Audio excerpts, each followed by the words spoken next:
Wasn't that a great go-home Raw for the Royal Rumble? One of their big four pay-per-views? My favorite pay-per-view stipulation match of the entire year? God, I'm so goddamn hyped for the Royal Rumble. I sure as fuck wasn't hyped by the end of this show, but I know the Royal Rumble is going to be great in spite of some of the bullshit booking on this show. By the way, I'm John Ritland. This is my Raw Wichita, Kansas review. There was some good stuff on the show. It was a pendulum. It was good to bad. And then as it swung back, it snapped and fell into a goddamn quagmire, by the name of Lana, Lashley, Rusev, and Liv. It was that angle. It was that angle that drug this goddamn show down because nobody will let this angle fucking end. Let's start off with the good stuff. We have Rollins' group kicking off, and I'm going to credit Catwoman13, Cat_Woman13 for this with Save Us CrossFit Jeebus. Thank you for that. I wish I had thought of it sooner. Thank you very much for that. That was hilarious. He thanks the fans and he thanks Buddy for coming over to his side. And he says, you're either with us or against us. It's nice to know what's old is new again because he used an Eric Bischoff line when Eric Bischoff joined the NWO. But to be fair, that line's been done other times as well. Again, what's old is new again. And so they do their stuff. Rollins is really just going full-on delusional heel, thinking he's doing good, but not. And then we get Kevin and Joe. And Kevin Owens says, getting rid of the Big Show was no easy task. Dispatching the Big Show has been actually pretty goddamn easy. I don't know if Kevin Owens has been paying attention to WWE programming lately. Okay, so they're talking. And then Joe said, well, you didn't think we came alone for a possible fight, did you? Here come the Viking Raiders. We get a brawl. This is the same opening segment bullshit that we've been getting for years and years. This was done in the Attitude Era. It was even done somewhat in the Ruthless Aggression Era, though at times the Ruthless Aggression Era did start with matches. I know that nostalgia sometimes can, blind us, but they've been doing this shit for years. You'd think they'd improve. No, we apparently need an opening monologue because a lot of the audience is just so fucking stupid that nobody knows what's going on unless we have everything explained to us. I'm glad that they're giving people some promo time, but if you're not going to script people a little less than this, you're not going to get much of anything good. Though Joe and Kevin Owens can make just about anything sound good because they're just that good on the mic, but just this, it just wasn't interesting. We get a brawl, we get a pull apart, and then we get a video package for the ladder match, and we have Rollins and Buddy saying they're going to face the Viking Raiders for the tag titles tonight. I mean, why have AOP do it? I mean, they're only a legit tag team. I mean, who cares if they maybe aren't the most interesting tag team? At least they're a tag team. It could have been a house battle, but no, we couldn't have that. We get an Andrade with Zelina Vega versus Rey Mysterio ladder match for the U.S. Championship. I'm going to be honest here. The match had its moments of being pretty good. These guys do work well together. This ladder match was not as good as I think some people wanted it to be, myself included. There were some botches. That's going to happen, though, because unfortunately with Rey, he is near the end of his career. I mean, he is admitted as such. And there were a few botches, and botches do happen. I'm hopeful that neither guy got, seriously injured, just besides bumps and bruises that were going to happen in a match like this. Because seriously, some of the bumps they took were pretty goddamn insane. But there were some moments where I'm like, okay, just, all right. Okay, I'm glad this got a lot of time, but I didn't feel necessarily that it deserved to go through a couple breaks. But that being said, hey, at least they treated the U.S. title as being important. We did get a botched sunset flip onto a ladder. Hopefully Rey's okay. Hopefully Andrade's okay. Andrade landed on his goddamn neck before the first commercial break, or nearly on his neck. Ouch. Hammerlock DDT into a ladder. Andrade wins because Zelina decided to distract Rey. Zelina climbing up on the ladder in those boots. Bravo to her. So then we get a tease with the exposed concrete, and suddenly somebody shows up in a Rey Mysterio mask. I wonder who it's going to be. Will it be Cedric Alexander? Will it be Zack Ryder? Will it be somebody? Nope, it's Humberto Carrillo, who apparently had either been injured or written off TV just to get some rest. I'm not sure. But he pulls off the mask. It's much like when Sting pulled off the mask, and oh god, it's Sting underneath the mask. Yeah, okay, Humberto, he got a nice pop, good, okay, we're going to go with this. Maybe Humberto will beat Andrade for the U.S. title. I don't know how many people are going to care, no offense against Humberto, but whatever, we could have that happen. Maybe he'll beat him the next night on Raw. Maybe he'll beat him next week. I don't fucking know. It's such a great overarching story, isn't it? It's not really. But you know what? Hey, they're featuring some people. I will say this much about Raw. At least they're featuring some people and giving them a little bit of build. The problem is they're stuck in a freaking quagmire. No, I'm not talking about the Family Guy character. They're just stuck in a quagmire of bullshit booking. Because it's like a pull-apart thing between Heyman and whoever else is being smart, and even though Heyman's never really been that smart of a booker, except when he booked SmackDown, actually. Because I'm talking about his WWE run. When he booked SmackDown, it wasn't all that bad. I don't know. We'll see what happens. We get a Martin Luther King Jr. package. Good. Okay, cool. Really, really glad they did this stuff. At least they didn't have Seth Rollins break out the curb stomp. Oh, wait, they did on Martin Luther King Day. Great stuff there. Topical. Good job there, Vince. So we get Aleister Black being a jobber. Okay, cool, whatever. We then get Heyman and Brock with the same stuff. Again, I hated the Truth segment last week, and it was the same stuff over and over. Oh, you shouldn't boo Brock Lesnar. He's going to be number one. He's going to do this. I don't know who the fuck's going to toss Brock out of the ring. I don't really care at this point. He shouldn't be champion. If you had Brock just be the ass kicker, almost said ass kisser, but he might be that too, beating up people like when he beat up Dominic, he beat up Ray and this kind of stuff, and he did that and wasn't champion, and he was just beating people up and having prize fights like that, okay, cool. The fact that he's champion isn't helping the title at all. It didn't, maybe Kofi didn't have the best run, but having Brock as champion isn't a good idea. Then we get just this stuff. So first last week we had this segment with Truth. It wasn't very good, in my opinion, though. I'm not going to falter. I just don't care because Brock doesn't necessarily care. I will say this. He's shown up on every Raw so far this year, so he must be getting a hefty chunk of change. And then Ricochet shows up. Because one thing this show was crying out for was a Ricochet promo. I'm glad that Ricochet at least got a chance to tell off Brock, but then he got hit in the goddamn groin. And, because Ricochet said, are you scared? And Brock hit him in the groin and said, not scared. Did this benefit Ricochet? No. Has anybody really benefited from facing off against Brock in the long term? Not really. I can't name that many really good Brock matches that he's had, at least since 2015. I can't really name that many. That's my opinion. You can leave your thoughts in the comments. Whatever. Didn't do anything for Ricochet. I'm not going to say he's buried because I don't think Ricochet was anything except, buried up to his neck by that point. Because I don't think Ricochet's ever going to be more than a mid-card champion. And he may not even be that. When they get an Orton promo, he is the board. Orton is not given... I want to know one thing. Okay, now this is just a little bit of a sidebar. People, and rightfully so, have slammed Tessa Blanchard and have slammed various others for racist comments, racist stuff, and stuff like that. Orton's kind of had a history steeped in that, and yet people seem to let him slide. I'd kind of like to know that. I'd kind of like to know why. Why? Why you guys let him slide? I just don't fucking get it. We then get Drew versus Orton. At one point, the Bell guy got killed. He got killed by a Claymore. I actually hope he's okay, because it looked like he took that pretty hard. There was one point where Randy Orton hit a backdrop on the barricade to Drew and actually said at one point, look out, Grandma, or something like that. Because somebody tweeted out that video. I remember who, but that was pretty funny. We get chops. The chops, that angered Orton last time. It was fine. It was fine. We get Styles, Gallows, and Anderson interfering. And the match gets thrown out, I assume. Some parts of the show I stopped paying attention to because Raw was kind of boring.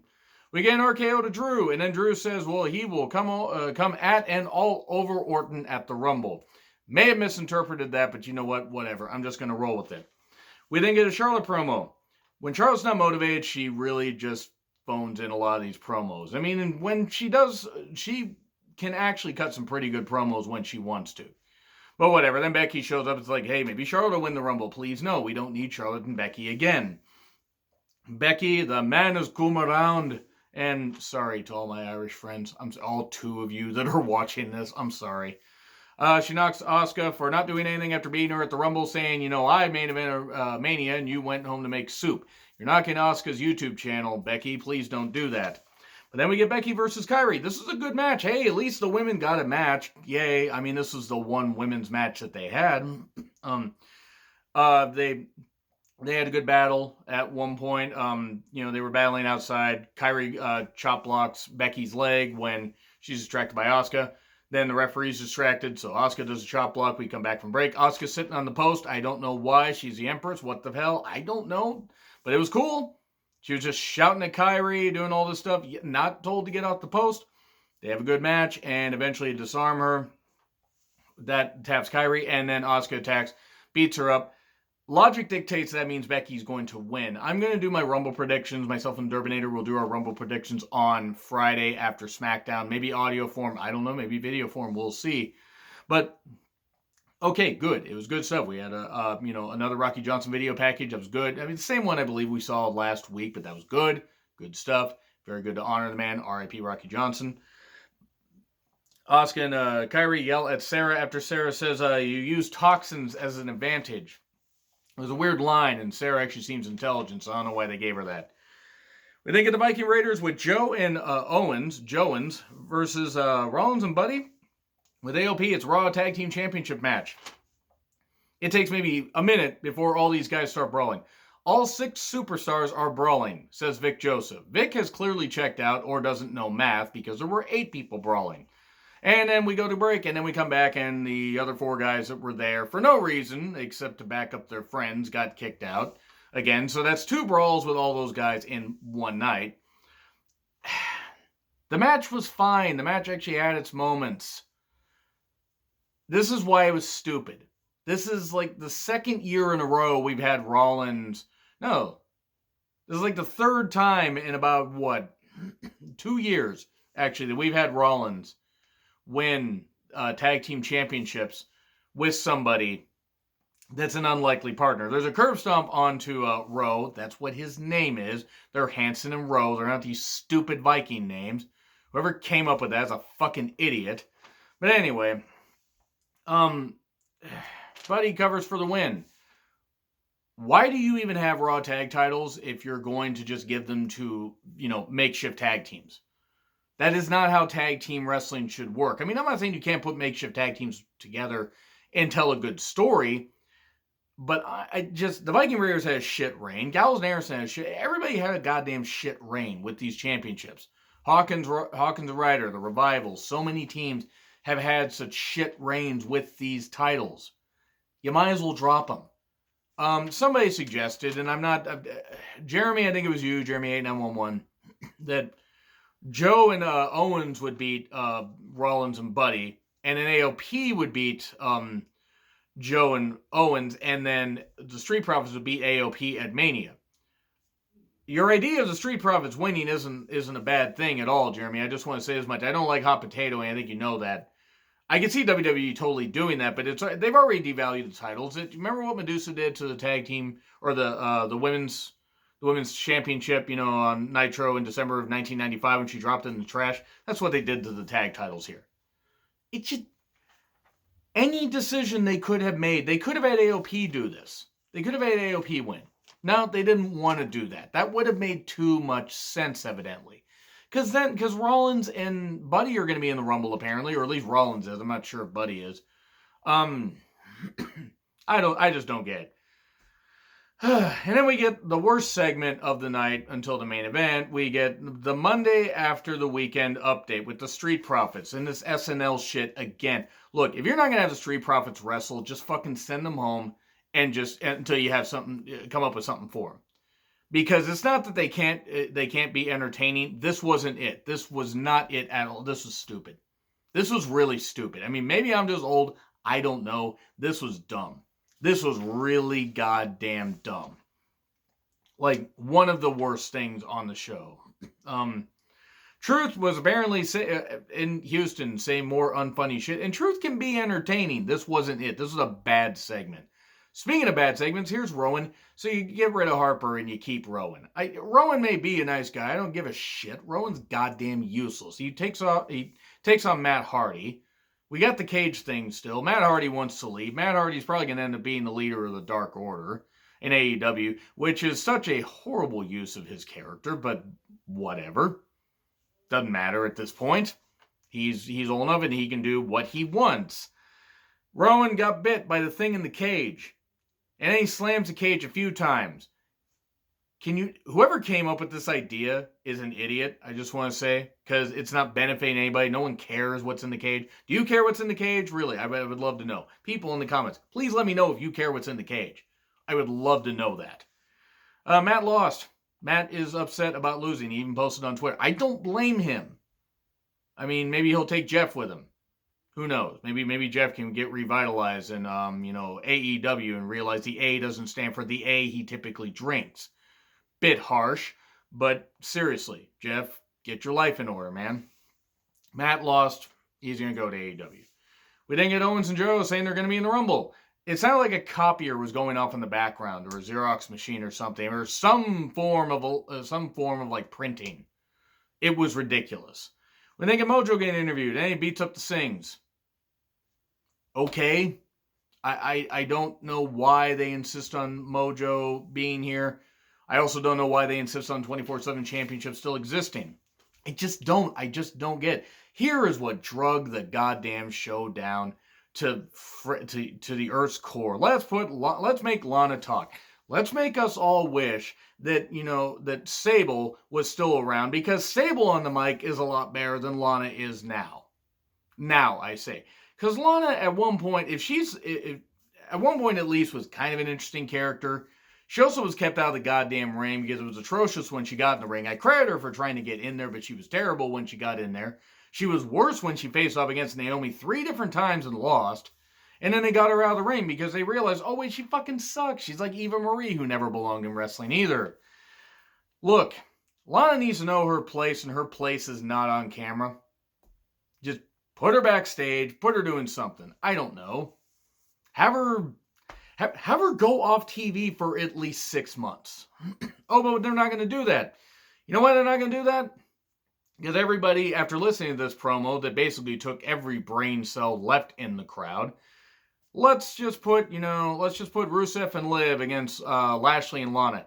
Let's give them 6 minutes, and let's have Rusev take the pin again. Liv is already, her character's new. She's done. And I feel bad. I don't know how you come back from this, at least short term. It's not that Lana being a heel bothers me. This angle isn't benefiting anybody. It's not benefiting a single person. Oh, people still cheer Rusev. And then they'll have, they'll have them cut, the heels cut them down. They'll, cut Rusev down and everything. And, well, it's not helping Rusev. It's not helping the heels because no one feels like, like I feel anger for Lashley. Let me make this clear, actually, speaking for the people that feel too much anger. I would have been all for people throwing cups and trash and stuff in the ring at them, NWO style and that stuff. So let's stop with the death threats. Let's at least stop with that. Lana's an idiot. Lana can't act. Lana was probably, Lana, really can't do anything useful except land on her back. That's all she can do. But she doesn't deserve death threats. She doesn't deserve to be injured, and neither does Lashley. But let's throw stuff in their direction and scare them to the point that, hey, let's, drive them off camera. And then maybe let's get Vince out there and have him do that. No, let's go old school and just have the fans shower the ring with trash. Just seriously, at this point, they're asking for fan anger. They're asking for it. They are. And by the way, Rusev lost, in case I didn't emphasize that. This is just bad. This was a bad show, and I don't care if there was good on this show. I don't care. F. I'm giving it an F. And I'm going to stick by that. If they're going to drag this Rusev, Lana, Lashley, Liv thing out until Mania, you're automatically setting yourself up for failure. It's not going to get Rusev over. It's definitely not going to get Lashley over. Lana, is over, over as far as like, being to the point with fans where it's like, we don't even want to see you. We don't care what happens. Like, they're booing her, and they're booing her because they just want her to shut up. And it's like, it's not good heel heat. This is more go away heat than Corbin has. At least Corbin's effective in the ring in some instances. What good is Lana? Making Sable look good by comparison? Yeah, F. Poll up there. You agree? Fine. If you disagree, okay, cool. That's fine. I love wrestling. I want WWE to be good. And any time that they have a good episode, it's been drugged down by this horrible angle that is benefiting nobody. And there are a few other things. And also Eric Rowan's goddamn useless. Anyway, like, share, subscribe. Twitter handle in the description. Well, I'm John Ritland. I'll see you later this week for more reviews.